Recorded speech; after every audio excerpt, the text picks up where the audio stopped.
So what exactly is China doing here? I've heard the term saber rattling, but what's the point of all this?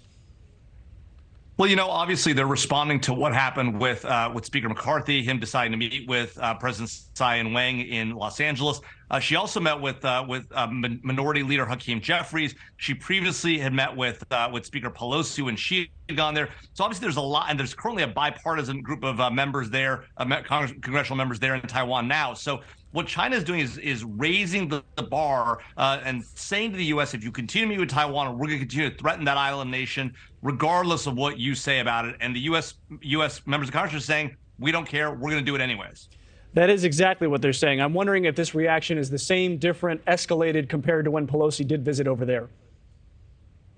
This appears to be a smaller exercise. If you recall, when Speaker Pelosi visited, it was about a week-long exercise. There were a lot more live fire drills. This is about a 3-day exercise. It's a little bit smaller in terms of size. There are about 5 to 6 dozen aircraft taking part in this one, about 9 warships. At the same time, it demonstrates that every time the U.S. and senior leadership meets with President Tsai, that the Chinese are going to try and engage in these kind of threats. And the U.S. is not taking it. On a bipartisan basis, we've made clear we're not going to accept this. We even saw just last week emailed threats to members of Congress from the Chinese embassy in Washington, claiming that they would engage in more aggressive retaliation if members of Congress continue these visits. Well, and speaking of members of Congress, we have the head of the House Foreign Affairs Committee saying that we should be sending weapons to Taiwan. I am wondering if there is an American public sentiment that we should do that in the way that there has been support from Ukraine, which, by the way, seems to be flagging. How does American public opinion feel about supporting Taiwan?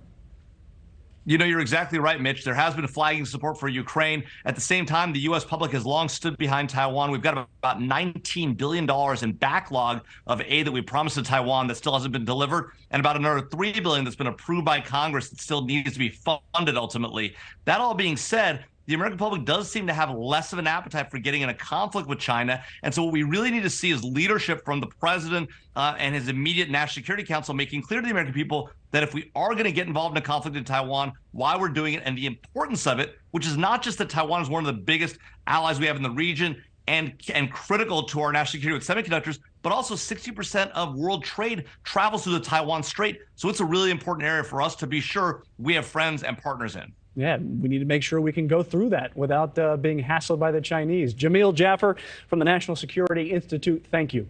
Thank you for watching. Go to newsnationnow.com to find NewsNation on your television provider. And don't forget to click the red subscribe button below to get more of NewsNation's fact-driven, unbiased coverage.